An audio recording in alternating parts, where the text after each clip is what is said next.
जय हिंद कैंडिडेट्स।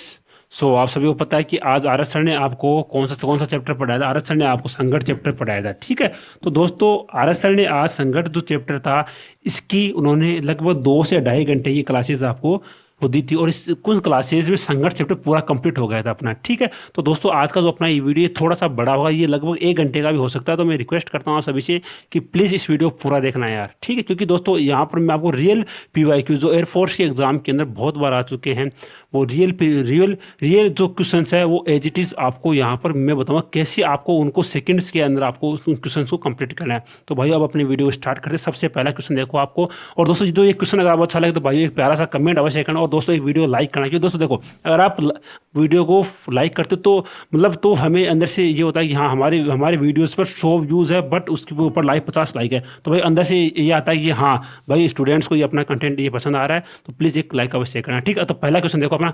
पहला क्वेश्चन है कि एक पूर्ण प्रत्यास्थ टक्कर के लिए प्रत्यावस्थान गुणा ई का मान कितना होता है। सभी को पता है ई का मान होता है 1। अगर यहाँ पर ये होता है अप्रत्यास्थ तो ये होता है 0, और ये होता है कि ना तो अप्रत्यास्थ है बट प्रत्यास्थ है। देखो, इसे 2-3 हमारे क्वेश्चन बनते हैं, ठीक है।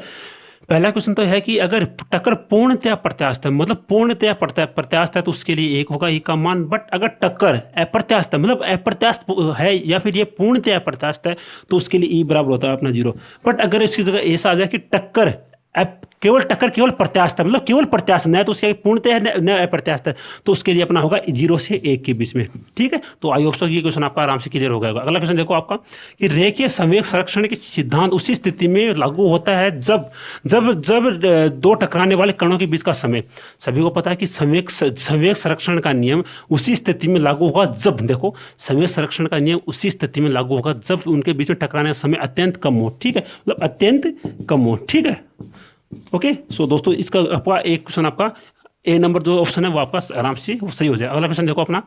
एक स्थिर बम धमाके में स्थिर बम धमाके के साथ 2 बराबर भागों में ये बढ़ जाता है। देखो, ये कोई अपना ये था अपना बम, ठीक है।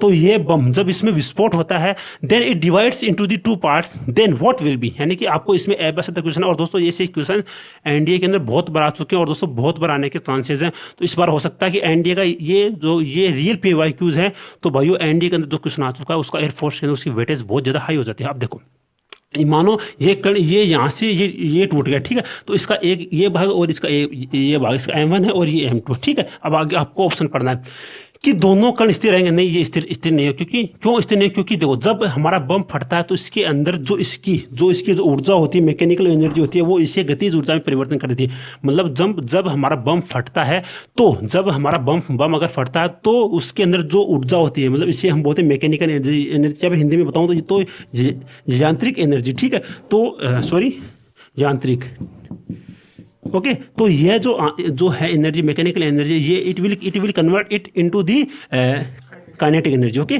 तो के, okay, so that will help them to move on, okay. यानी जो ये kinetic energy that will help them to move on this पिंड, ओके, दिस पार्टिकल्स, ओके। सो अब आपको ऑप्शन पढ़ना है।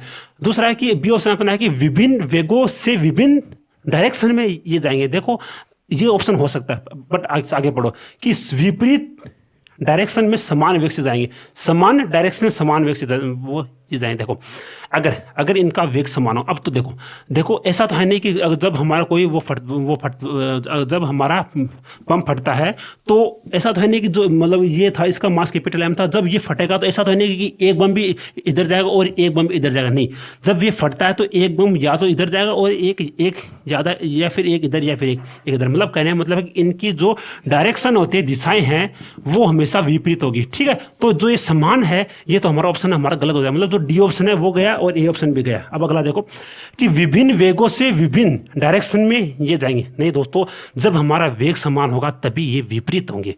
ये बात को नोट कर लो आप कि जब 2 पिंडों का वेग समान होगा तभी उनकी डायरेक्शन विपरीत होगी। इट मीन्स कि इसका ऑप्शन नंबर सी राइट हो जाएगा। ए इसलिए नहीं हुआ क्योंकि ये स्थिर तो होंगे नहीं, मतलब इनके कुछ वो गतिज ऊर्जा होगी। उसके बाद हम गए डी नंबर ऑप्शन पर, ठीक है। देखो, समान इसलिए नहीं होगा इसी डायरेक्शन, क्योंकि जब ये बम फटेगा तो इसकी डायरेक्शन विपरीत होगी, ठीक है। उसके बाद हम गए ऑप्शन नंबर सी के पास, उसके बाद हम गए ऑप्शन नंबर बी के पास। बी नंबर ऑप्शन में आप देखो कि विभिन्न वेगों से विभिन्न डायरेक्शन में ये जाएंगे। नहीं दोस्तों, ये हमेशा समान डायरेक्शन विपरीत दिशा में जाएंगे। अगला क्वेश्चन देखो अपना। अचर वेग u से गतिमान m द्रव्यमान का एक गोला उसी द्रव्यमान के स्थिर गोले से टकराता है, प्रत्यावर्तन गुणांक ई हो तो टक्कर के पश्चात वेगों का अनुपात क्या होगा? ऑप्शन के अंदर होता हूँ। दोस्तों देखो ये हमारा डायरेक्ट फॉर्मूला, ठीक है। आपको दोस्तों इस फॉर्मूले को याद रखना है क्या, कि जब कोई दो पिंड आपस में टकराते हैं, ठीक है, अचर वेग u से गतिमान स्मॉल m द्रव्यमान का पिंड उसी द्रव्यमान, यानी कि जब दोनों पिंडों का द्रव्यमान मास है वो हमारा इक्वल हो, ठीक है, यानी कि m1 बराबर m2 हो, ठीक है। देखो थोड़ा मैं इसकी जो साइज है वो इंक्रीज कर देता हूँ, m1 बराबर m2 हो, ठीक है, ओके, मतलब उनका मास समान है, ठीक है। और अचर वेग मतलब पहला जो गोला है उसका वेग, उसका भी m1 है और इसका भी m1 है, ठीक है, इसका वेग u है बट इसका वेग स्थिर है, ठीक है, मतलब कहने मतलब ये स्थिर हो गया, ठीक है। तो यदि प्रत्यावर्तन गुणांक ई हो तो टक्कर के पश्चात उनके वेगों का अनुपात कितना होगा? आपको इसे ऑप्शन से करना पड़ेगा और इसका डायरेक्ट अपना फॉर्मूला होता है, मैं अभी आपको बता रहा हूँ, ठीक है, ओके। दोस्तों देखो इसका डायरेक्ट अपना फॉर्मूला था, उसका ऑप्शन नंबर ए होगा 1 - e/1 + c। दोस्तों इस फॉर्मूले को आप डायरेक्ट आपको याद रखना, अगर मैं चाहूँ तो इस फॉर्मूले की इतनी बड़ी डेरिवेशन है कि आपका वीडियो कंप्लीट नहीं होगा, इसका आधे घंटा कम से कम इसके अंदर जाएगा। तो भाई मैं नहीं चाहता कि आपका आधा घंटा वेस्ट हो, आपको डायरेक्ट इस फॉर्मूले को याद रखना है। हाँ, हो सकता है इसके एयरफोर्स एग्जाम के अंदर इसका कुछ ना आ भी जाए, फिर ना भी आए, तो डायरेक्ट आपको इस फॉर्मूले को याद रखना। क्या फॉर्मूला है कि जब दो समान मास के जो दो पिंड है उनमें से एक का वेग स्थिर है, उनमें एक स्थिर है और दूसरा u वेग से गतिमान है, तो वह जब दूसरे पिंड की तरफ टकराता है तो उसका वेग का अनुपात 1 - e/1 + e होगा, ओके। अगला क्वेश्चन देखो अपना, अगला क्वेश्चन है कि रबड़ की दो ठोस गेंद ए और बी, मतलब कि रबड़ की दो ठोस गेंद ए और बी जिनके द्रव्यमान क्रमशः 200 ग्राम तथा 400 ग्राम है, ठीक है। दोस्तों आपको क्वेश्चन को ध्यान से पढ़ना है भाई, अगर आपको क्वेश्चन समझ में आ गया और उस क्वेश्चन को समझने के बाद क्वेश्चन से नहीं है, आपको उसका कॉन्सेप्ट भी समझना पड़ेगा, साथ साथ आपको पहले ये देखना है कि उसके अंदर हमें क्वेश्चन के अंदर पूछा क्या गया। जब आपको ये सब बातें समझ में आ जाएगी तब आप आराम से किसी भी क्वेश्चन को कर सकते हो, ठीक है। आपको जो पढ़ना भी साथ साथ पढ़ने का साथ साथ आपको स्मार्ट ट्रिक के साथ आपको हर एक चीज़ों को समझना है। अगला क्वेश्चन देखो कि जब रबड़ की दो ठोस गेंद है उसमें मतलब ए और बी, ठीक है, जिनके मास ये ए है और ये बी है, ठीक है, ये ए है, ओके, और ये बी है, इसमें इसके मान क्रमशः 200 ग्राम इसका मास है और इसका 400 ग्राम इसका मास है। तो सबसे पहले आपको इसे डायग्राम बनाना है। जब आप इसे डायग्राम को बना लोगे तो दोस्तों बार बार आपको क्वेश्चन को नहीं पढ़ना पड़ेगा, ठीक है। जब आपको एग्जाम हॉल के अंदर क्या होता है कि आपने जब देखो एग्जाम हॉल के अंदर सबसे पहले आपको इसे डायग्राम बनाना है, ठीक है। अगर आप ये डायग्राम आराम से बना लेते हो तो क्या होगा कि आपको बार बार क्वेश्चन को नहीं पढ़ना पड़ेगा। अदरवाइज जब आपने इसको लिखा कि ये इसका मास u बराबर 200 है, फिर आपने लिखा v बराबर 200, तो फिर आपको बार बार क्वेश्चन को पढ़ना पड़ेगा, तो इससे आपका टाइम ज़्यादा वेस्ट होगा। तो आपको एटलीस्ट ये करना कि आपको हर एक क्वेश्चन चाहे कैसा भी न्यूमेरिकल हो उसमें से आपको उसका डायग्राम बनाना आना चाहिए, ठीक है। अब देखो इसका सबसे पहले हमारे पास आ गया मास हो गया हमारा m1 बराबर इतना हो गया और m2 बराबर इतना हो गया, ठीक है, ओके। अगला देखो कि दोनों एक दूसरे के विपरीत डायरेक्शन में गतिशील है, मतलब कहने मतलब ये इस डायरेक्शन में आ रहा है और ये इस डायरेक्शन में आ रहा है, ठीक है, ओके। और तथा ए का वेग इतना, इसका वेग v बराबर इतना है 0.3 मीटर प्रति सेकंड, ओके, 3 मीटर प्रति सेकंड, ओके। तो संघट्ट के पश्चात दोनों स्थिर हो जाते हैं तो संवेग बी का वेग कितना हुआ? दोस्तों इस क्वेश्चन के इतना ब्लंडर आपको बता रहा हूँ, ठीक है। इस क्वेश्चन के अंदर बहुत सारे स्टूडेंट के मन में क्या आएगा कि सर MA और VA बराबर MV और ये कर दो VB कर दो, इससे हमारा कॉन्सेप्ट हमारा क्वेश्चन वो सही हो जाए। और अगर आपने ये फॉर्मूला लगाया तो इस क्वेश्चन के अंदर आपका ये आंसर तो आपका आ जाएगा, 0.15, लेकिन भाइयों ये प्लस माइनस की दिक्कत आपकी आ जाएगी, ठीक है। अगर आपका 0.5 आ गया, 0.15 आपका आंसर आ गया और आपका ऑप्शन के अंदर भी यही ऑप्शन है, तो आप इसी को टिक कर दोगे और आकर ये बोलोगे सर हमारा ये क्वेश्चन सही है, बट दोस्तों ये क्वेश्चन आपका गलत हो गया। क्यों? क्योंकि दोस्तों क्वेश्चन को ध्यान से पढ़ो, आप क्वेश्चन को ध्यान से दोबारा पढ़ो क्वेश्चन को, क्या कि संघट्ट के पश्चात दोनों गेंद स्थिर हो जाती है, संघट्ट के पश्चात दोनों के स्थिर हो जाती है। ऐसा नहीं कहा गया कि बी स्थिर हो जाती है और ए गति करती है, या फिर ए स्थिर हो जाती है और बी गति करती है, ऐसा नहीं कहा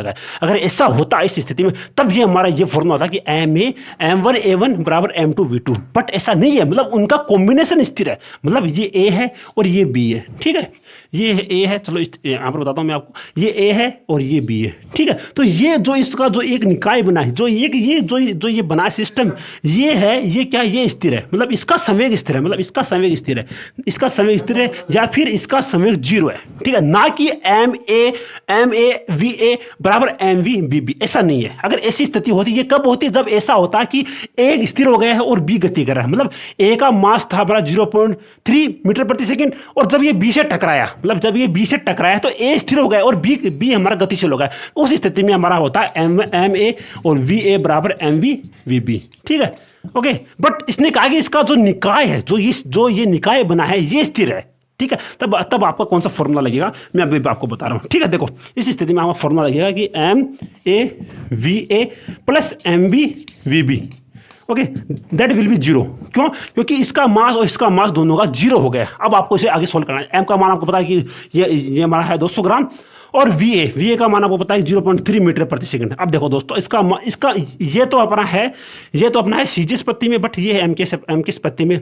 और आपको ऑप्शन के पास ये जाना है, ऑप्शन के अंदर हमारा आंसर किस में, ऑप्शन में भी आपका आंसर आपका है एम के पत्ती में। तो आपको इसको एम के में बदलना पड़ेगा, क्या इसको आपको 1000 से डिवाइड करना पड़ेगा, ठीक है, ओके। आपको इसे 1000 से डिवाइड करना पड़ेगा, ओके।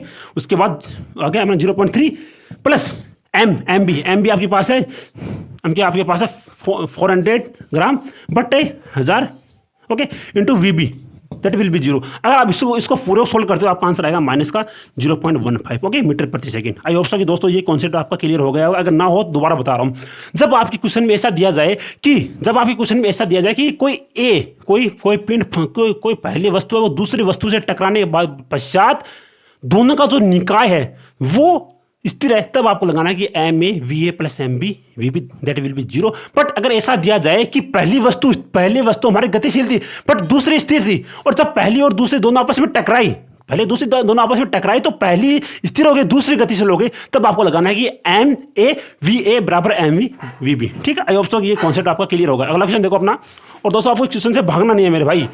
दोस्तों ये क्वेश्चन बहुत इजी, अगर आपको ये चैप्टर समझ में आ गया मेरे भाई, तो आप इस क्वेश्चन के अंदर एटलीस्ट भाइयों 1 से 2 क्वेश्चन भी आ सकते हैं कभी। तो दोस्तों 2 क्वेश्चन आपका 100% सही हो जाएगा, ठीक है। अगला क्वेश्चन देखो अपना,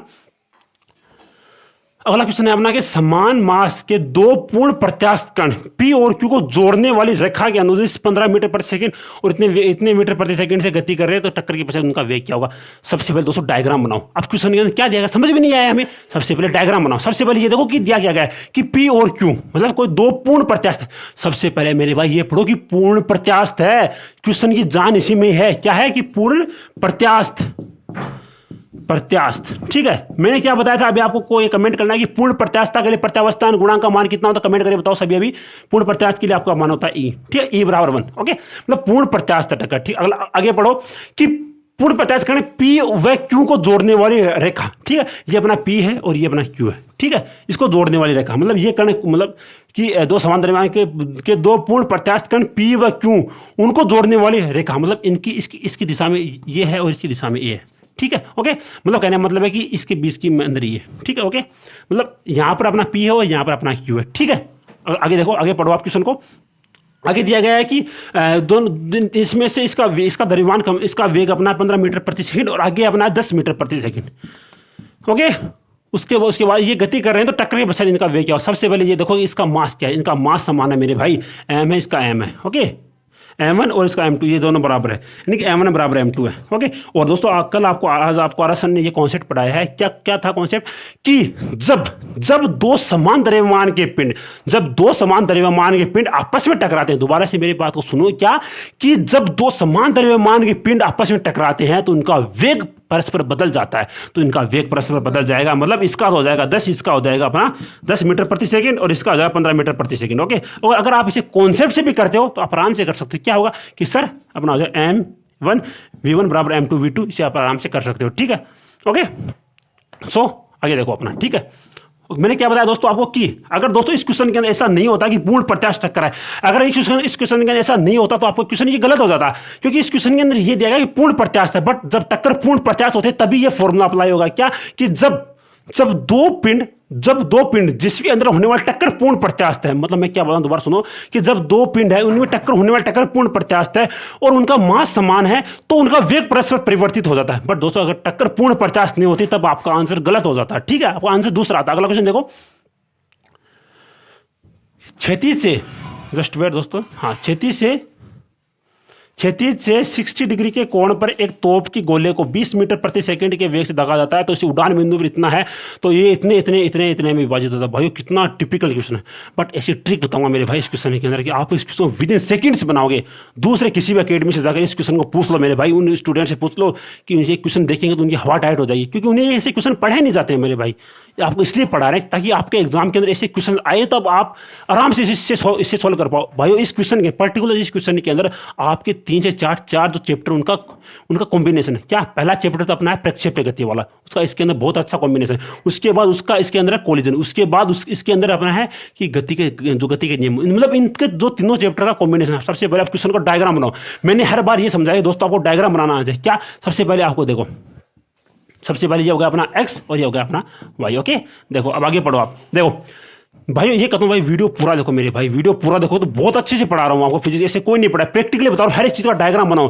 भाई देखो क्या होता है, आप किसी से फिजिक्स पढ़ते हो भाई, मैंने पढ़ाई है, मैंने पढ़ी है तो मेरे को पता है। क्या हाँ इसके अंदर क्या है, इसके अंदर अपना v है, m इतना है और u इतना है, और u इसके अंदर जो u होगा वो होगा जो u होगा वो होगा u cos थीटा। ऐसा नहीं होता मेरे भाई, आपको हर एक चीज़ को प्रैक्टिकली समझना पड़ेगा, तभी आपको आगे समझ में। देखो आगे कि 60 डिग्री कोण पर सबसे पहले आपने आर सर से प्रक्षेप्य गति पढ़ी, उन्होंने क्या बताया, जब किसी कण को 60 डिग्री के कोण पर ऐसे मतलब वो फेंका जाता है तो ये ऐसे हो जाता है ऊपर। मतलब कहने का मतलब ये है कि मानो किसी पिंड को ऐसे 60 डिग्री के कोण पर हमने इसे फेंका। आगे देखो 60 डिग्री के कोण 20 मीटर प्रति सेकंड के यहाँ से, मतलब यहाँ पर कोई कण था जिसका एम है, मतलब एम तो आपको नहीं दिया गया है। देखो यू बराबर आपका है क्या 200 मीटर प्रति सेकंड। ओके अब आप सभी को पता है जब किसी वस्तु को मतलब क्षैतिज डायरेक्शन में फेंकते हैं तो उसके जो वेग का कंपोनेंट है वो क्षैतिज कंपोनेंट काम में आता है। तो इस दिशा में होगा v मतलब u sin थीटा। ओके और ये होगा अपना u cos थीटा। ओके ये होगा u cos थीटा, ये होगा u sin थीटा। आइए समझ में। देखो दोबारा बता रहा हूँ, ये था अपना कोण 60 और जिसके साथ 60 डिग्री का कोण होता है, मतलब जिसके साथ कोण होता है उसके साथ अपना आता है कोस, ऊपर वाला आ गया साइन। चाहे ऐसे समझ लो या फिर ऐसे समझना, तो ऐसे वो समझ सकते हो कि जब किसी पिंड को क्षैतिज तय हम ऊपर मतलब ऊपरी तरफ फेंकते हैं तो उसके अंदर एक्स एक्स की डायरेक्शन के अंदर उसका यू कोस थीटा का कंपोनेंट आता है और वाई एक्स की जो डायरेक्शन उसके अंदर उसका यू साइन थीटा कंपोनेंट आता है। या तो ऐसे समझ लो या फिर ऐसे समझ लो। आगे देखो मतलब कहना मतलब यू बराबर अपना होगा 200 कोस थीटा 60 डिग्री और ये 200 into 1/2 that will B 200 I cap. Okay I cap क्यों, क्योंकि भाई ये एक्स के अंदर है। ठीक है तो आपको आ गया 100 आई कैप। ओके मीटर प्रति सेकंड। आगे पढ़ो आप। यदि उड़ान के उच्चतम बिंदु पर ये 3 हिस्सों में टूट जाता है तो जिसमें एक ऊर्ध्वाधर ऊपर की तरफ है और एक ऊर्ध्वाधर नीचे की तरफ है, तो तीसरे पिंड का वेग क्या होगा। देखो बता रहा हूं, महत्तम बिंदु पर यानी कि मानो ये कण यहां पर पहुंचा और यहां पर पहुंचने के बाद ये 3 हिस्सों में टूट गया। ठीक आगे पढ़ो आप कि ये 3 बराबर हिस्सों में टूट जाता है। मतलब ये मेन कहानी मेन है अपना यहाँ पर कि 3 बराबर हिस्से मतलब मानो एक तो था आपका यहाँ पर, एक तो था ये कण और एक था ये और एक था ये। ठीक है अब इनका तीनों का द्रव्यमान समान है कि m1 बराबर m2 बराबर m3, या फिर ऐसे भी आप वो मान सकते हो। अगर इसका कैपिटल M था तो इसका मास होगा m/3 और m/3 और m/3। ओके भाई मुझे पता है इस क्वेश्चन के अंदर आपको टाइम लगेगा, बट अगर एक बार ये क्वेश्चन कॉन्सेप्ट समझ में आ गया ना तो आगे किसी भी कॉन्सेप्ट को आप आराम से क्लियर कर सकते हो। ये इसका हार्ड से हार्ड क्वेश्चन है। ठीक है आगे देखो, यानी कि जिसमें एक ऊर्ध्वाधर ऊपर की तरफ, यानी कि जो माना जो ये है ये ऊपरी तरफ जाएगा, ये ऊपरी तरफ 100 मीटर प्रति सेकंड है। तो मेरे भाई अगर ये ऊपरी तरफ जाएगा तो इसके नीचे की तरफ इसका वेग क्या होगा, नीचे की तरफ इसका सेम वेग होगा, वो क्या होगा -100 मीटर प्रति सेकंड। अब सर ये माइनस क्यों है, क्योंकि भाई जो गुरुत्वीय त्वरण होता है वो नीचे की तरफ लगता है। अगर किसी वस्तु को 100 मीटर प्रति सेकंड से ऊपरी तरफ फेंकते हैं तो उसका जो नीचे की तरफ उसका वेग होगा -100 मीटर प्रति सेकंड होगा। ठीक है क्यों, क्योंकि दोस्तों क्योंकि भाई उसके वेग में कमी आएगी और जो वेग में कमी होगी वो उसकी वेग की समान कमी होगी, मतलब समान कमी होगी, बट वो -100 मीटर प्रति सेकंड होगी। ठीक है मतलब समान होगी। मतलब आप इतना समझ लो कि जब किसी पिंड को ऊपरी तरफ हम x मीटर प्रति सेकंड के वेग से फेंकते हैं तो उसका नीचे की तरफ -x मीटर प्रति सेकंड वेग होता है। बस इतना समझ लो आप। आगे देखो कि उसका 100 मीटर प्रति सेकंड के वेग से मतलब ऊर्ध्वाधर इतना है और उसका नीचे की तरफ इतना है। ठीक है ओके मतलब इस जो ये डायरेक्शन इसके अंदर उसका 100 मीटर प्रति सेकंड का वेग आ गया। ठीक है आगे देखो आप देखो अब आपको आगे क्या करना है। ठीक है ये अपना आ गया। ठीक है ओके अब देखो अब सर इसके अंदर अपना 3 है, मतलब एक तो एक्स अक्ष के अंदर तो अपना आ गया 100 मीटर प्रति सेकंड, और वाई अक्ष के अंदर इतना, और अक्ष, और जो एक अक्ष होता है जेड एक्स, उसकी डायरेक्शन के अंदर आपको वेग मान लो उसके अंदर जो मास होगा m/3 और वेग है इसका u। ओके, अब आगे देखो, आगे आप देखो इसका जो संवेग है, मतलब यहाँ पर जो मेन कण था, जो मेन जो हमारा पिंड था, उसका संवेग था अपना p। ओके, इसका संवेग हमने मान लिया, मतलब इसका संवेग वो है p1 और इसका संवेग वो होगा p2 और इसका संवेग होगा p3। ओके, ये p3। ओके, आगे देखो p बराबर कितना है, p बराबर कितना होगा, कैपिटल M इंटू 100 मीटर प्रति सेकंड, या फिर इतना मान सकते हो कि 100 आई कैप मान लो, 100 जे के मान सकते हो, अदरवाइज इसे छोड़ सकते हो। ठीक है, 100 बराबर p1 होगा m/3 इंटू, अब देखो हर पिंड का वेग कितना, हर पिंड का वेग अपना 100। ओके, आगे देखो, आगे आएगा अपना माइनस का, क्यों, क्योंकि इसका नीचे की तरफ हमारा माइनस का है। ठीक है, m/3 इंटू 100, और अगला अपना है प्लस का, क्यों, क्योंकि आगे प्लस का कैपिटल M/3 इंटू वी मान लो आप। ठीक है, अब आगे अगर इसे सोल्व कर, m से m गया अपना, m से m गया। ओके, अब आगे देखो 3 अगर आपका एलसीएम आता तो ये होगा आपका 300, और इसी आप अगर इससे वो आगे वो सोल्व करते आपका वी का मान आ जाएगा। ठीक है, आगे देखो, अगर इसका वे का डायरेक्ट आपका आगे देखो, क्षैतिज आएगा, ऊर्ध्वाधर आएगा, या फिर वो नीचे की तरफ आएगा। देखो इसका आएगा वो अपना, इसके अंदर आएगा। अब पहले तो इसको वो सोल्व करो। ठीक है, इसका आएगा मतलब आपका, इसको आगे करते हो तो 300 बराबर, देखो आगे करो इसको सोल्व, देखो 300 बराबर, ये 100 है, ये भी मतलब ये 100 है। ओके, सो इसे करते हो तो आगे ऐसे कर सकते हो, या फिर आप ऐसे कर लो कि इससे ये गया अपना। ठीक है, ओके, और m/3 बराबर 100 आ जाएगा। ठीक है, 100, और अगर आप इस कहते हो आपका बी नंबर ऑप्शन, आपका ऑप्शन नंबर सही हो जाए, क्यों, क्योंकि इसके अंदर आपका आएगा 300 मीटर प्रति सेकंड आ रहा है। ठीक है, ओके, 300 मीटर प्रति सेकंड। ओके, तो अपना बी नंबर आपका ऑप्शन वो सही हो जाएगा। ठीक है, क्योंकि दोस्तों देखो, अब आपका ये होना चाहिए कि सर हमारा 300 मीटर हमारा 2 ऑप्शन के अंदर है, एक तो अपना बी ऑप्शन है, एक अपना सी ऑप्शन है, लेकिन भाई सी नहीं होगा। क्यों, क्योंकि देखो, क्यों सी इसलिए नहीं होगा, क्योंकि अगर ये दोनों वेग लंबवत है तो भाई, अगर ये मान लो अगर ये दोनों वेग लंबवत, तो तीसरा वेग एटलीस्ट इनके लंबवत होगा। तो अगर ये 60 डिग्री पर हमारा नहीं होगा, क्योंकि देखो पहला वेग पहले और दूसरे वेग के अंदर 90 डिग्री का कोण है, तो तीसरे वेग के अंदर एटलीस्ट 90 डिग्री का कोण होगा। ओके, सो आपका ऑप्शन नंबर बी आपका राइट हो जाएगा। ठीक है, अगला क्वेश्चन देखो आप, एक शीशे की गेंद, देखो अगला क्वेश्चन आपका एकदम प्रैक्टिकल, मतलब अगला क्वेश्चन आपका एकदम प्रैक्टिकल क्वेश्चन है, जो आपने अपने बचपन के अंदर बहुत बार आपने वो सीखा है, अगर वो किया है। ठीक है, देखो एक शीशे की गेंद है और एक अपनी रबड़ की गेंद। ठीक है, एक अपनी शीशे की गेंद और एक रबड़ की गेंद। ठीक है, जब देखो आप सभी को पता है कि आपने बचपन के अंदर बहुत सारे ऐसे प्रैक्टिकल किए होंगे। क्या था कि आपके जो एक दोस्त उसके हाथ में थी अपनी मतलब कांच की वो मान सकते हो, और एक आपके हाथ में थी अपनी रबड़ की गेंद। ठीक है, मतलब आपका दोस्त उसके हाथ में था कांच की गेंद और आपके हाथ में रबड़ की गेंद। ठीक है, उससे आपने प्रैक्टिकल किया बहुत ज्यादा। देखो कि एक शीशे की गेंद दीवार से टकराकर नीचे गिर जाती है, उसी दरमियान की एक टेनिस की गेंद उसी दीवार से टकराकर पुनः फिर से उछलती है। देखो आप सभी को पता है क्या कि देखो ये अपनी दीवार है। ठीक है, ये अपनी दीवार है, दो ये दीवार मानो। ठीक है, इस डायरेक्शन के अंदर अपनी एक शीशे की गेंद आ रही है, मतलब ये बोला शीशे की, और शीशे की गेंद आ रही है, और इस डायरेक्शन के अंदर ये अपनी है एक टेनिस की बॉल। ओके, अब देखो शीशे की गेंद, देखो जब शीशे की गेंद इस जो ये डायरेक्शन इसकी वो दिशा में आई तो इसका संवेग था अपना mv। ओके, बट ये इस दिशा में आई तो इसका संवेग है अपना mv। मतलब इनका जब मैं किसी गेंद को ऐसे फेंकता हूं तब जाते वक्त उसका संवेग समान होगा। ठीक है, जाते वक्त उनका संवेग समान होगा, यानी कि इसका संवेग भी समान है, इसका संवेग भी समान है। बट दोस्तों जब शीशे की गेंद यहां पर जाएगी तो ये इसके ऊपर दबाव नहीं बना पाएगी। मतलब जब ये यहाँ पर ऐसी आएगी, मतलब जब ये शीशे की गेंद यहाँ पर ऐसे टकराई, देखो शीशे की गेंद जब यहाँ पे ऐसे टकराई तो टकराने के बाद इसका वेग 0 हो जाएगा, बट इसका वेग समान रहेगा। ठीक है, तो देखो यहाँ पर अपना संवेग था, यहाँ पर अपना संवेग होगा माइनस का mv। क्यों, क्योंकि देखो माइनस का mv कैसे आया सर, अब आपका अंदर क्या डाउट होगा सर ये माइनस का mv कैसे आया, ये प्लस का mv होना चाहिए। देखो माइनस का mv ऐसे आया, देखो p बराबर अपना p बराबर पता है कि p1 प्लस p2। ठीक है, p1 प्लस p2 होता है ना। ओके, तो p बराबर p2 या फिर ऐसे मान सकते हो कि p2 minus p1। Okay, p2 minus p1 होगा। ठीक है, देखो p2 अपना 0 है, क्यों, क्योंकि देखो p2 अपना वो 0, क्योंकि m2 या फिर mv2 minus mv1। Okay, m जो ये v2 है ये अपना 0 है, तो ये 0 माइनस mv। ओके, तो इसका आएगा, इसका केवल माइनस का mv आया, बट इस दिशा में इसका अगर है, देखो इस दिशा में इसका क्या होगा, p बराबर p1 प्लस p2। देखो mv माइनस का mv। ओके, यहाँ पर ये ऐसा होगा। ठीक है, ओके देखो इस दिशा में ये आए, देखो दोबारा बता रहा हूँ, देखो ये ऐसे गई तब तो अपना हो गया एम वी। ओके बट जब ये टकरा कर वापस आएगी तो इसके वे की जो डायरेक्शन ये नेगेटिव हो जाएगी। ठीक है, तो यहाँ पर ये होगा एम वी माइनस का एम वी, ये होगा माइनस का 2mv। दोबारा बता रहा हूँ, देखो दोबारा समझो आप इस चीज़ को, दोबारा समझो। देखो क्या बताया मैंने आपको ऐसे बताया कि जब अगर दोस्तों मैं चाहूँ तो इसका आपको आंसर बता सकता हूँ। इसका आंसर अपना होगा कि शीशे टेनिस की गेंद समय परिवर्तन शीशे की गेंद की तुलना में अधिक होता है। मैं आराम से बता सकता हूँ, इसका आंसर होगा भी ये। बट दोस्तों इस चीज़ को प्रैक्टिकली समझो आप, मैं चाहता हूँ कि आप हर एक चीज़ को प्रैक्टिकली समझो। बट क्यों? क्योंकि जब आगे जब आपके एग्जाम के अंदर ये क्वेश्चन ना आए, अगर इसके संबंधित दूसरा क्वेश्चन आए तो आप आराम से कर सकते हो। दोस्तों अगर आप अभी पढ़ाई को अपना टाइम दोगे तो आप आराम से एग्जाम के अंदर 50 मतलब फिजिक्स पेपर के 18 प्लस स्कोर कर सकते हो। दोबारा समझो, देखो आप क्या मैंने क्या बताया कि जब शीशे की गेंद है, जब शीशे की गेंद अगर दीवार से टकराएगी और जब रबड़ की गेंद जब दीवार से टकराएगी तो टकराते वक्त इनका संवेग समान होगा।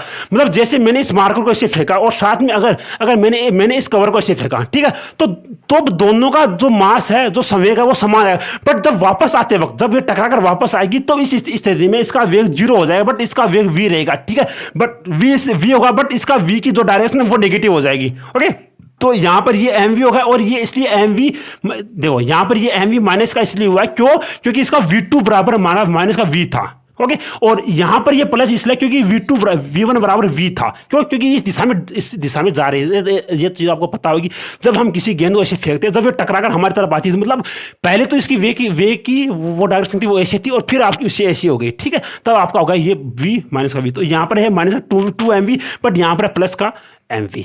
मतलब यहां पर था माइनस का mv और यहां पर है माइनस का 2mv। ओके, तो देखो यहां पर समय परिवर्तन अधिक है, यहां पर समय परिवर्तन कम है, इसलिए अपना ऑप्शन आ जाए टेनिस की गेंद के समय में परिवर्तन की दर शीशे की गेंद की तुलना में कम होती है। ठीक है, आई होप सो ये कॉन्सेप्ट आपको आराम से समझ में आया। दोस्तों मैं आपको इतने बेसिक से इसलिए पढ़ा रहा हूं ताकि आपको क्वेश्चन समझ में आए मेरे भाई।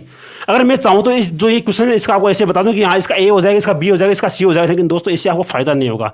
आपको हर चीज को प्रैक्टिकली समझना है, प्रैक्टिकली समझोगे तभी आपका क्वेश्चन सही होगा। अगला क्वेश्चन देखो कि जब दो पिंडों में प्रत्यास्थ टक्कर होती है, सभी को पता है जब दोनों पिंडों में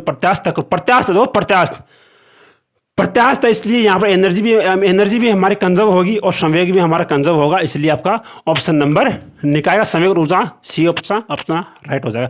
बट यहाँ पर अगर ऐसा होता कि जब टक्कर हमारी अप्रत्यास्थ है तो आपको पता है कि आरएस ने आपको पढ़ाया है कि टक्कर चाहे किसी भी हो उसका संवेग हमेशा नियत होगा, बट ऊर्जा हमारी डिफरेंट हो जाएगी। तो अगर अप्रत्यास्थ टक्कर होती तो संवेग नियत होता, बट ऊर्जा है वो ऐसा मतलब संवेग नियत होता बट ऊर्जा नियत नहीं रहती। ठीक है, अगला क्वेश्चन देखो कि समान ताप पर, देखो सर ये कौन सा हमारा संकट है। संकट तो आपने मतलब 3 ही पढ़ी है, प्रत्यास्थ, अप्रत्यास्थ और पूर्णतया प्रत्यास्थ। बट सर ये कौन सा चैप्टर, ये हमारी क्या बला है। देखो समान ताप पर जब दो गेंदें आपस में टकराती है तो उनका क्या नियत रहता है।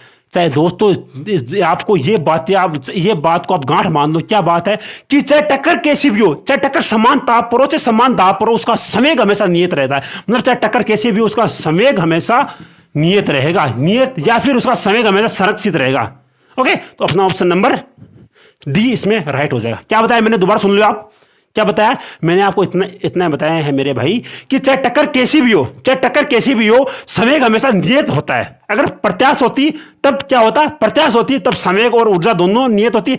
अप्रत्यास्थ होता तो संवेग नियत होता बट ऊर्जा हमारी नियत नहीं मतलब होती। और बट अगर चाहे फिर हमारे चाहे समान ताप पर हो, समान दाब पर हो, समान आयतन पर हो, कहीं पर भी चाहे कुछ भी हो, संवेग हमेशा नियत होगा मेरे भाई। इस चीज को आप गांठ मान दो। अगला क्वेश्चन देखो अपना, अगला क्वेश्चन है कि 5 केजी का एक पिंड एक स्थिर पिंड में विस्फोट होने के बाद इतने वो भागों में बढ़ जाता है और इतने बराबर पिंडों का द्रव्यमान इतना है, तो इतना क्या होगा। देखो मैंने दोस्तों आपको जस्ट अभी एक क्वेश्चन वो करवाया जिसके अंदर मैंने आपके लगभग 10 मिनट आपके वेस्ट किए। दोस्तों वो 10 मिनट वेस्ट नहीं हुए मेरे भाई, आपने उस चीज़ से आप उस क्वेश्चन से बहुत कुछ सीखा है। देखो उसके अंदर क्या था कि जब हमने किसी पिंड को ऐसे फेंका ऊपर की तरफ, ठीक है, जब हमने किसी पिंड को ऐसे ऊपर की तरफ फेंका तब क्या था, तब तीनों का मास हमारा समान, यानी फटने के बाद तीनों का मास हमारा समान था। अगर तीनों का मास हमारा समान तो तीनों एक दूसरे के लंबवत विपरीत डायरेक्शन में गति करेंगे। क्या बताया मैंने क्या बताया, मैंने ये बताया कि जब तीनों का मास समान हो, चाहे 3 हो, चाहे 2 हो, चाहे 5 हो। मैंने दूसरे क्वेश्चन के अंदर आपको क्या बताया था कि जब दो पिंड जिनका मास समान है अगर वो आपस में टकराते हैं तो उनकी या फिर आप ऐसा मान सकते, जब कोई बम अगर हमारे दो भागों में फटता है जिनका द्रव्यमान समान है तो वो दोनों भाग एक दूसरे के विपरीत गति करेंगे। अगर सर ऐसा आ जाए कि जब जब जब हमारे 3 पिंड है वो जब हमारे बम 3 भागों में फटता है तो जब तीनों का मास समान हो तो तीनों एक दूसरे को लंबवत गति करते हैं मेरे भाई। अब इस क्वेश्चन के अंदर देखो, इस क्वेश्चन के में मेरे भाई आपको मास समान नहीं दिया गया, यानी कि जो मास है उसका रेशियो 1:3 है, यानी 2 का तो समान पर तीसरे का उसका 3 गुना है। आगे देखो, आगे बढ़ो आप। ये जब 5 केजी का कोई पिंड स्थिर पिंड विस्फोट होने के पश्चात इतने भागों में टूट जाता है तो बराबर मास के जो पिंड वो लंबवत एक दूसरे में इतने डायरेक्शन में गति करते तो भारी पिंड का मास कितना हुआ। देखो ये हमारा एक वो था बम था। अगर ये हमारे 3 भागों में फटा, 1 2 ये 3, ठीक है। इसका 1 इसका 1 इसका 3, ठीक है। आगे देखो आप कि जब दोनों बराबर पिंड है वो लंबवत गति करते हैं, यानी कि जो ये पिंड है ये इधर गया और अगर ये इधर गया तब भाइयों आपको अब इसका परिणाम ही निकालना पड़ेगा। अब सर ये परिणाम ही क्यों निकालना पड़ेगा? क्योंकि भाइयों देखो जो तीसरा विपरीत होगा वो इस दिशा में जाएगा। अब भाई ये इस दिशा में क्यों जाएगा? क्योंकि मैंने आपको क्या बढ़ाया था कि जब दोनों मैंने अब देखो दोबारा रिपीट कर रहा हूं भाई, समझो इस चीज को, चलो समझो आप इस चीज क्या समझो कि देखो मैंने आपको 2 नंबर जो क्वेश्चन है उसके अंदर क्या बताया, मैंने आपको ये बताया कि जब कोई जब दो समान द्रव्यमान के जब 2 पिंड है वो आपस में टकराते हैं या फिर जब कोई एक बम है वो समान द्रव्यमान के 2 भागों में फटता है तो वो विपरीत डायरेक्शन में गति करते हैं मेरे भाई, वो विपरीत डायरेक्शन में गति करते हैं। दोबारा रिपीट कर रहा हूं मेरे भाई, दोबारा कर रहा हूं क्या कि जब कोई बम 2 समान भागों में फटता है तब जब समान भागों में फटता है तो उनका द्रव्यमान जो उनका वेग होता है वो विपरीत होता है, ठीक है। अब देखो सर इसका विपरीत क्या होगा, देखो और मैंने अभी आपको 7 नंबर क्वेश्चन में क्या बताया था कि जब कोई बम फटता है तो जब कोई बम फटता है तब तीनों टुकड़े एक दूसरे की लंबवत गति करते हैं। तो ये इस दिशा में आएगा और ये इस दिशा में आएगा और ये इसलिए इस दिशा में आएगा। तो क्या यहां पर अपना इसका मास समान, अगर मास समान होता तो अपना यहां पर ये क्वेश्चन आराम से कंप्लीट हो जाता, इतना क्वेश्चन कंप्लीट हो जाता अपना इस जो ये डायग्राम था इससे कंप्लीट हो जाता। बट हमको इस क्वेश्चन के अंदर क्या दिया गया, हमको क्वेश्चन के अंदर दिया गया कि इनका और इनका मास समान है, बट इनका मास समान नहीं है तो हमें इसका परिणाम निकालना पड़ेगा, निकालना पड़ेगा, ठीक है। आई बात समझ? अब तो आगे ना भाई समझ में। अब आगे देखो, इसका है 21 मीटर प्रति सेकंड, इसका भी 21 मीटर प्रति सेकंड, ओके। और इसका अगर मैं मास 1 मानता हूं, इसका 1 इसका 3, तो इसका देखो इसका 21 हो गया और इसका 21 हो गया, ठीक है। अब जब आप 21 और 21 का परिणाम निकालते हो संवेग का, तब देखो क्या होगा आपका, आप 21 का स्क्वायर प्लस 21 का square that will B 21√2, okay. मेरा कहने का मतलब है कि इस जो डायरेक्शन है इसके अंदर इसका आ जाएगा अपना 21√2, ओके। आगे देखो आप, तो भारी भाग है उसका वेग क्या होगा। देखो इसका आपको मास पता है, इसका मास होगा 2। देखो यहां पर अपना 3 इंटू मास आपको पता है, वेग आपको निकालना है दैट विल बी 2, यानी 2 क्यों? क्योंकि भाइयों इसका 1 है, इसका 1 है, ये 1 मिलकर अपना 2 हो गया और 21 दूनी 42 बटा 3 बराबर 1 4 14, ठीक है। देखो दोबारा समझो, मेरे भाई दोबारा समझो। देखो दोबारा क्या, देखो दोबारा समझो आप। यहां पर इसका वेग था अपना 21, यहां पर अपना इसका वेग था 21, तो यहां पर इसका वेग आ गया 21 मीटर प्रति सेकंड। अब इसका मास भी तो हमें भाई, मास का भी तो हमें परिणाम निकालना पड़ेगा। इसका मास अपना 1 है, इसका 1 है, तो यहां पर ये √2 आ जाएगा, ठीक है, ओके। तो अब देखो इसका संवेग क्या है, इसका संवेग है 21 √2 इंटू √2, ओके। और ये अपना 3v बराबर 21 into 2, it will B v बराबर 40.0 मीटर प्रति सेकेंड, ओके। तो दोस्तों आई होप सो कि ये क्वेश्चन आपको समझ में आया होगा। अगर ना आए तो भाई कमेंट कर देना, दोबारा समझा दूंगा, ठीक है, ओके। अगर ना आए तो भाई वीडियो रिपीट करके देखना, ठीक है। वीडियो रिपीट करके देखोगे तो डेफिनेटली आपको समझ में आ जाएगा। अगला क्वेश्चन देखो अपना 1 kg। देखो दोस्तों अगला क्वेश्चन इंडियन जो नेवी है उसके अंदर क्वेश्चन आया हुआ। देखो क्या क्वेश्चन है कि 1 kg के से अधिक मास की स्टील गेंद जिसका वेग इतना है एक छोटी सी इतने से टकराती है, तो अगर टक्कर 50 है तो टक्कर के पश्चात पिंग पोंग गेंद का वेग कितना हो जाएगा। देखो आर ने आपको क्या कॉन्सेप्ट पढ़ाया था कि देखो जब क्या कॉन्सेप्ट पढ़ाया था आपको आरएस ने, जब हमारी टक्कर प्रत्यास्था, जब हमारी टक्कर प्रत्यास्था, जब कोई भारी वस्तु किसी हल्की वस्तु से टकराती है, तो देखो मान लो इसका मास कैपिटल एम था, इसका मास स्मॉल एम था, ठीक है। जब इसका मान लो इसका वेग वी था, जब ये इससे टकराएगी, तो इसका वेग दोगुना हो जाएगा, मतलब इसका वेग 2v हो जाएगा। तो इसका v क्या दिया गया, v दिया गया आपको 2 मीटर प्रति सेकंड, तो इसका v हो जाएगा 2 × 2 दैट विल बी 4 मीटर प्रति सेकंड। देखो आपका आंसर नंबर, ऑप्शन नंबर आपका बी सही होगा। दोबारा बता रहा हूं, जब कोई बहुत ही भारी द्रव्यमान की वस्तु जब हल्की द्रव्यमान की वस्तु से टकराती है, तब उनका वेग हल्की जो भारी मास की जो वस्तु है उसकी तुलना में जो हल्की पिंड है उसका वेग दोगुना हो जाता है। तो आपका यहाँ पर 2v हो जाएगा, आपको आराम से समझ में आ जाएगा। अगला देखो आपको, अब यहाँ पर ये कैसे हुआ आपको इसे समझना, तो भाई आरएस सर की वीडियो देखो आप, ठीक है। अगला क्वेश्चन देखो कि स्मॉल कैपिटल एम द्रव्यमान का एक पिंड v वेग से दीवार से टकराता है, तो उसी पथ से वापस आ जाता है, तो समय में परिवर्तन क्या होगा? अगर प्रारंभिक दिशा में, अगर यदि वेग को प्रारंभिक दिशा में धनात्मक माना जाए, देखो यहाँ पर ये दीवार है, इसको इस दिशा में, यानी यहाँ पर इसका एम वी था और यहाँ पर इसका वी होगा, ठीक है। तो देखो अब आपका ये होगा कि सर इसका माइनस का 2mv होगा या फिर हमारा प्लस का 2mv होगा। देखो समय परिवर्तन से क्या होगा भाई, दोबारा समझाओ भाई, ये बहुत कंफ्यूजिंग कॉन्सेप्ट है, दोबारा समझा रहा हूँ। देखो डेल पी क्या होता है, डेल पी अपना होता है P2 माइनस P1, नहीं कि मेरे भाई P1 माइनस P2 नहीं होता है मेरे भाई, P1 माइनस का P2 नहीं होता, ये P2 माइनस का P1 होता है, ठीक है। अब P2 क्या है, P2 अपना है MV2, MV है और MV नेगेटिव है, तो यहाँ पर MV हो गया और यहाँ पर ये प्लस का है, क्योंकि क्वेश्चन के अंदर दिया गया कि क्वेश्चन के अंदर क्या है कि प्रारंभिक डायरेक्शन में वस्तु का वेग धनात्मक लेना आपको, तो यहाँ पर ये MV हो गया और it will B 2mv minus का, ओके। अगर दोस्तों ऐसा नहीं दिया जाता कि प्रारंभिक डायरेक्शन में उसका वेग धनात्मक है, तब आप कुछ भी कर सकते थे, बट ये दिया गया आपको, तो आपको ये हमारा धनात्मक हो जाएगा। तो ये अगर ये इसका वेग अगर ये पॉजिटिव है तो ये डेफिनेटली अपना नेगेटिव हो जाएगा, ठीक। अगर ये नेगेटिव हो गया तो P2 अपना है माइनस का MV2 और जो अपना P1 है ये है MV, तो आपका ऑप्शन हो जाएगा माइनस का 2mv राइट हो जाएगा, ठीक है। अगला क्वेश्चन देखो आप दोस्तों, ये अच्छे इतने भाई प्रैक्टिकली क्वेश्चन कोई नहीं बताता, तो भाई रिक्वेस्ट करता हूँ वीडियो शेयर जरूर करना मेरे भाई, वीडियो शेयर अवश्य करना मेरे भाई। अगला क्वेश्चन देखो कि एक बंदूक जिसका 50 ग्राम की एक गोली को इतने वेग से छोड़ती है, इस कारण बंदूक इतने पीछे होती है, तो बंदूक का द्रव्यमान क्या होगा? समान सेम कॉन्सेप्ट अपना कि m1v1 बराबर m2v2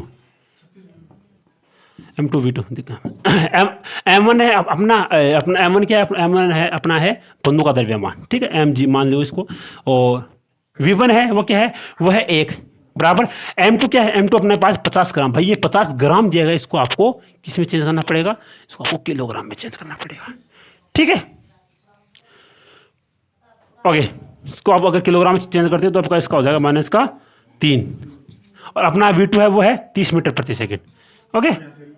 तो आप इसे आराम से निकाल सकते हो, और अगर मैं इसको करूं तो ये अपना हो जाएगा 1500 10 की पावर माइनस का, it will be 1.5 kg, okay. Option number C right हो जाएगा आपका, ठीक है। जब दो पिंडों के प्रत्यास्थ टक्कर में निम्नलिखित में तो कौन सी राशि संरक्षित रहती है? मैंने आपको बहुत बार बताया है, प्रत्यास्थ टक्कर है तो संवेग भी नियत होगा और ऊर्जा भी नियत होगी, ठीक है। अगला क्वेश्चन देखो भाई, अगला क्वेश्चन बड़ा ही जबरदस्त क्वेश्चन है भाई। मैं ये कहता हूँ अगर आपने ये क्वेश्चन कर लिया ना तो आपके भाई आप बेड़े पार है मेरे भाई। आज का लास्ट क्वेश्चन है दोस्तों, देखो आज का ये लास्ट क्वेश्चन है और ये बहुत अच्छा कॉन्सेप्ट क्वेश्चन है, तो पहले रिक्वेस्ट करता हूँ कि इसे खुद बनाने की वो कोशिश करो। और भाइयों एक जो ये क्वेश्चन है, जो कॉन्सेप्ट है, जो इसकी एक अलग से क्लास आएगी, एक और क्लास आएगी, एक दो क्लासेज और आएगी, तो आपको उसके अंदर आपको हर एक क्वेश्चन आपको कंप्लीट करवा देंगे, ठीक है, ओके। अगला क्वेश्चन, इस क्वेश्चन देखो बहुत ही जबरदस्त क्वेश्चन, देखो जो 6 नंबर क्वेश्चन क्या है कि सबसे पहले देखो कि यूरेनियम 238 नाभिक V1 v मीटर प्रति सेकंड चार्ज के अल्फा कण का मतलब उत्सर्जित कर विघटित होता है, ठीक, मतलब अल्फा कण है उसका आपको वेग दिया गया क्या, v मीटर प्रति सेकंड, ओके। और तो शेष नाभिक पीछे की और किस वेग से आएगा? सेम है अपना क्या कॉन्सेप्ट लगेगा, mv बराबर m1 v1 और प्लस का m2 v2, ओके। अब देखो सेम यही कॉन्सेप्ट है, देखो इसके अंदर क्या लगेगा आपको, देखो m है अपना जो मेन नाभिक है, जो मेन अपना है जो कण है, तो उसका वो द्रव्यमान, तो इसका द्रव्यमान कितना है, इसका द्रव्यमान आपको दिया गया 238। आप वी ये स्थिर में स्थिर है, क्योंकि आपको पता है कि जब किसी नाभिक का, जब किसी पदार्थ का विघटन होता है तो वो स्वयं स्थिर रहता है, उसका वेग होगा 0।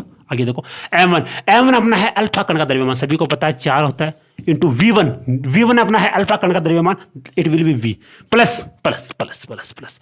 अब भाई m2 क्या होगा? अब आपको आरएस आगे पढ़ाएंगे अपना कौन सा चैप्टर, जो अपना 12th की जो फिजिक्स है उसके अंदर चैप्टर नंबर है 15। उस चैप्टर में आपको बताएंगे कि जब किसी कण से, जब किसी पिंड से, या फिर जब किसी कण से नाभिक का, जब किसी पदार्थ से अल्फा कण का उत्सर्जन होता है तो उसके द्रव्यमान में 4 की कमी आती है। तो इसका जो ये अपना जो ये पिंड है m2 बराबर अपना होगा 238 माइनस का 4, it will B 234। Okay, it will B v2। Okay, तो आप इसे आराम से कैलकुलेट कर सकते हो, क्या होगा 4v, ये होगा 4v अपॉन 234। ओके, तो ये अगर अपना माइनस का आया तो आपका माइनस का ए आपका ऑप्शन राइट हो जाएगा। ठीक है, तो आई होप सो कि दोस्तों हमारा जो कॉन्सेप्ट है, जो पढ़ाने का ढंग है, ये आपको अच्छा लगा होगा। तो भाई रिक्वेस्ट करता हूँ कि भाई इतना के लिए इतनी मेहनत करते हैं, आपके लिए वीडियोज़ बनाते हैं, तो भाई आपको बहुत सपोर्ट कर रहे हो, बट मैं चाहता हूँ कि आप हमें और सपोर्ट करो भाई। अगर आपको ऐसी फिजिक्स पढ़नी है, ऐसे रियल PYQs पढ़ने, ऐसी शॉर्ट ट्रिक्स जाननी है, तो भाई वो वीडियो शेयर करो, एक प्यारा सा कमेंट हमें शेयर करना, ताकि उससे पढ़कर हमें वो मतलब अंदर से ऐसा हो कि हाँ हमारे भाई हमें सपोर्ट कर रहे हैं। तो अब आपसे मिलेंगे नेक्स्ट वीडियो के अंदर। बस इतना कहूँगा, मेरे भाई सपोर्ट करते रहो, किसी भी चीज़ की कमी नहीं होगी, जो हमने सहा है वो आपने सहोगे, आपको बेस्ट से बेस्ट कंटेंट मिलेगा। रियल PYQs कैसी शॉर्ट ट्रिक से आप अप्रोच से आप आराम से बना सकते हो। तो भाई बस आपसे एक नंबर बस शेयर सपोर्ट करते रहना। अब आपसे मिलेंगे नेक्स्ट वीडियो के, तब तो जय हिंद जय भारत।